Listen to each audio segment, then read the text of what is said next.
তো গাইজ আজকের ম্যাচটা আছে ইরানের সাথে। এটা কোনো দিক থেকে কিন্তু একটা নর্মাল ম্যাচ না।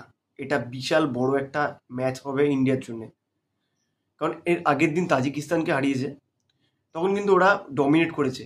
এইদিকে ওদের র্যাঙ্কিং 105, অপরদিকে কিন্তু ইরানের র্যাঙ্কিং শুধু 20, মাত্র 20 র্যাঙ্কিং।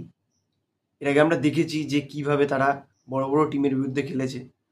তাদের বিভিন্ন প্লেয়ার বড় বড় টিমে খেলে ইউরোপের, যেমন তারেমি খেলে পর্তোর হয়ে। এছাড়াও কিন্তু একটা জিনিস ভাবতে হবে যে তারা কিন্তু পর্তুগালের সঙ্গে ওয়ার্ল্ড কাপে ম্যাচটা ড্র করেছিল। তারপরেও আমরা কিন্তু একটা জিনিস আশা রাখতেই পারি যে আজকের ম্যাচটা কিন্তু যাতে কোনোভাবে ড্র হয়, কারণ আমরা কোনোভাবেই জিতটাকে অ্যাফোর্ড করতে পারি না, কোনোভাবেই না। তো যদি একটা ড্রও হয়, সেটা এই মুহূর্তে দাঁড়িয়ে ইন্ডিয়ার জন্য খুব বড় অ্যাচিভমেন্ট হবে।